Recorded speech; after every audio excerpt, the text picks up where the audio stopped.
Assalamualaikum warahmatullahi wabarakatuh. Bismillahirrahmanirrahim. Alhamdulillahirabbil alamin. Innal hamdalillah nahmaduhu wa nasta'inuhu wa nastaghfiruh wa na'udzu billahi min syururi anfusina wa min sayyiati a'malina. May yahdihillahu fala mudhillalah wa may yudlil fala hadiyalah. Asyhadu an la ilaha illallah wahdahu la syarikalah wa asyhadu anna Muhammadan abduhu wa rasuluhu la nabiyya wa rasula ba'dah. Wallahu ta'ala fil Qur'anil Karim. A'udzu billahi minasyaitonir rajim. Bismillahirrahmanirrahim. Ya ayyuhalladzina amanu taqullaha haqqa tuqatih wa la tamutunna illa wa antum muslimun. Pemirsa yang dirahmati Allah, Alhamdulillahirabbil alamin, pada kesempatan kali ini melalui mimbar ini kita akan menyampaikan sedikit pesan untuk pribadi dan juga untuk seluruh pemirsa pada kesempatan kali ini. Di dalam sebuah kehidupan ini tentunya setiap manusia tidak bisa terlepas dari yang namanya masalah-masalah yang ada. Dan juga masalah-masalah yang ada tersebut biasanya juga berbenturan dengan yang namanya fisik dan juga psikis atau kejiwaan kita. Yang intinya kemudian melibatkan emosional kita. Sehingga kemudian banyak sekali orang yang emosi dan akhirnya melakukan sebuah tindakan-tindakan yang tidak terpuji. Pemirsa, mungkin kita belum mengetahui bahwa sebenarnya emosi itu adalah kelengkapan dalam setiap individu manusia. Emosi sendiri sebenarnya memiliki pengertian suatu keadaan psikologis dan fisiologis yang sangat kompleks yang muncul sebagai respon atas sebuah perilaku atau peristiwa. Jadi kalau kemudian kita itu mengetahui ternyata ada sebab, ada akibat. Sedangkan menurut ilmu psikologis, emosi itu bisa diartikan sebagai sebuah pola reaksi yang kompleks, yang melibatkan pengalaman, perilaku, dan fisiologis yang digunakan untuk menangani masalah atau sebuah peristiwa yang penting yang dialami oleh setiap individu. Kondisi seorang yang mudah marah dalam kejadian psikologis dikenal dengan istilah yang namanya iritabilitas. Oleh karena itu, kita sebagai manusia yang beriman dan bertakwa kepada Allah Subhanahu wa taala yang dilengkapi dengan yang namanya akal, pikiran dan juga nafsu, tentu harus bisa mengendalikan salah satu yang ada pada diri kita, yaitu emosional. Kita harus bisa kemudian mengelola emosional kita sehingga emosional yang ada yang kita miliki menjadi sebuah kekuatan yang lebih baik untuk melaksanakan atau menjawab sebuah perilaku-perilaku permasalahan yang ada di kehidupan ini. Pemirsa, dalam kehidupan ini manusia juga memiliki salah satu sifat di mana sifat tersebut bisa digunakan sebagai pengontrol emosi yang ada pada diri manusia. Apa sikap tersebut? Sifat tersebut adalah sifat sabar. Sabar diartikan sebagai menahan diri dari sebuah emosi ataupun keinginan. Sabar adalah kunci untuk menghadapi situasi yang sangat sulit, di mana sabar bisa menjawab tantangan manusia agar manusia itu tidak mengeluh. Dalam konteks Islam, sabar itu adalah ibadah. Mengapa dikatakan ibadah? Karena orang biasanya ketika dalam dirinya sudah ada emosi, termasuk marah, maka dirinya terbakar yang namanya api. Dia terpengaruh oleh sifat-sifat setoniyah. Padahal kita tahu bersama bahwa setan itu adalah musuh yang nyata bagi manusia. Pemirsa, perlu kita ketahui juga bahwa emosi dengan sabar ini ada sebuah keterkaitan yang sangat erat yang tidak bisa kemudian dipisahkan. Apa kaitan antara sabar dengan emosi? Yang pertama adalah sabar itu dapat mengendalikan emosi. Karena dengan yang namanya sabar, orang itu emosinya akan terkontrol, terkondisi dengan baik, sehingga dia akan mampu untuk kemudian mengendalikan akal pikirannya. Dengan sabar, orang itu bisa menjaga dirinya. Kemudian yang kedua, sabar itu menjadikan kita mampu untuk menjadi orang yang bisa menahan sebuah keinginan.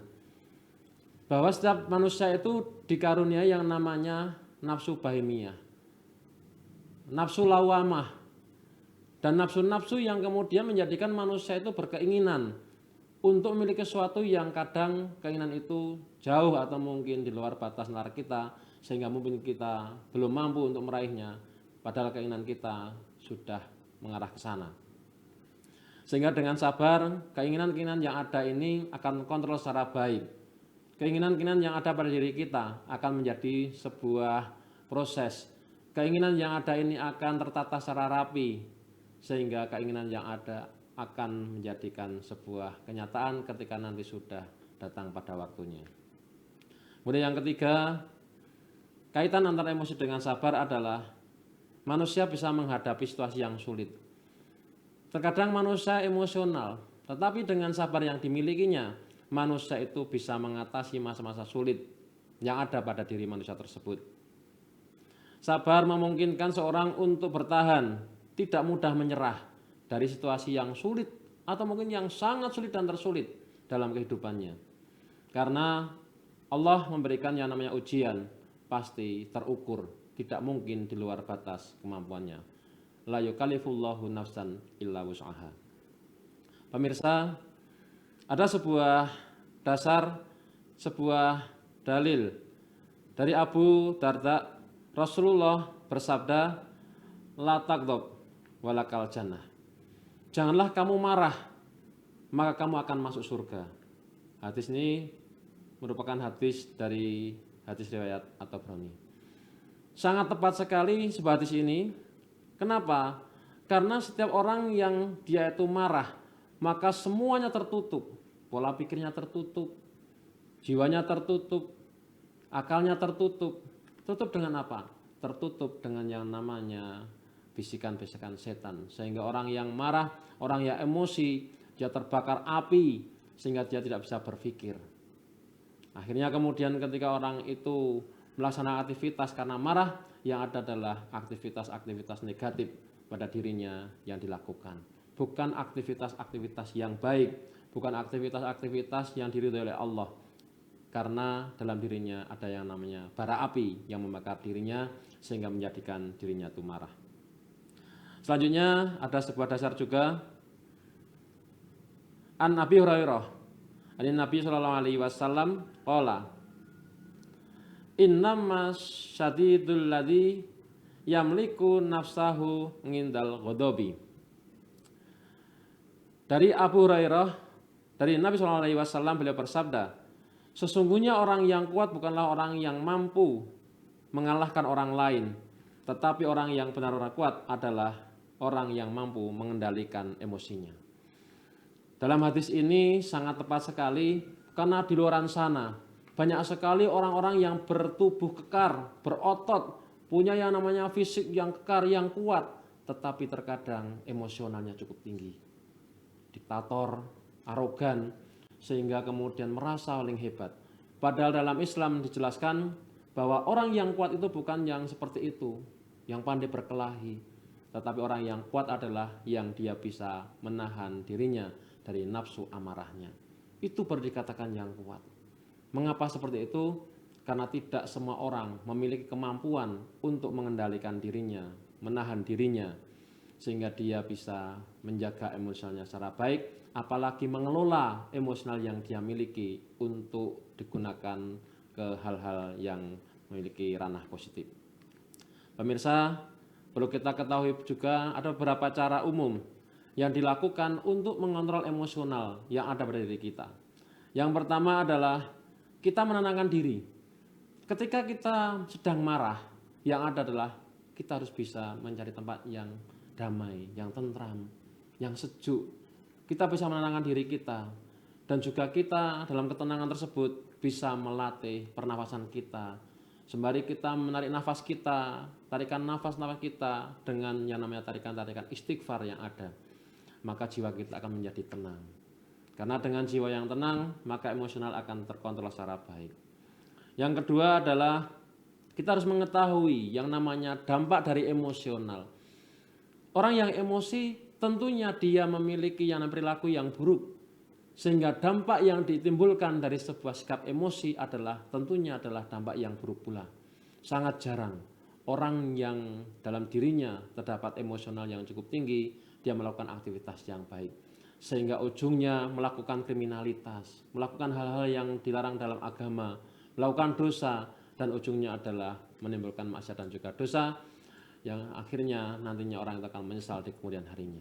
Penyesalan itu di belakang, bukan di depan.